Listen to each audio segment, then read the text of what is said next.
Alright, I want to show you now what you need to do to collect your cricket's frass. So I'm going to demonstrate here on one of Alexis's crickets.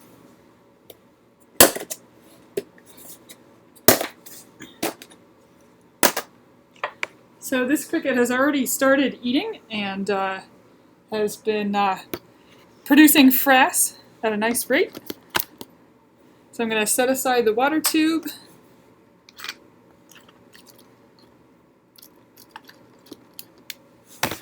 I'm going to temporarily relocate her cricket just in one of these little beakers. All right, and so let's see if I can show you what the frass looks like in here. So as you can see, she's been busy producing frass. There's some that's in the container, and then there's also some that is inside of this food dish. And so then the question is, how am I going to get it out of there? So there's a tub right over here that contains a set of forceps we can use to get the frass out. And then we're going to wind up putting the frass just into one of these 1.5 mil tubes. So I'm going to get a tube out. I'm going to take the lid off of the container.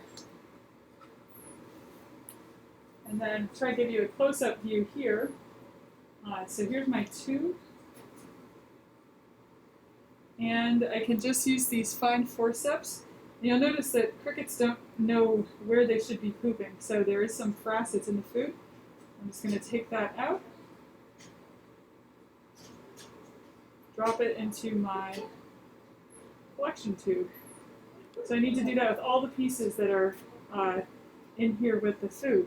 And so once I've got that all collected, I'll have a tube full of frass.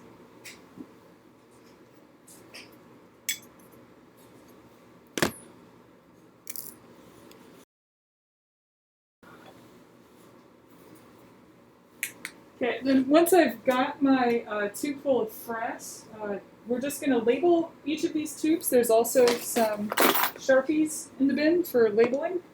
And then the tubes are going to go into the freezer over here. Let's see.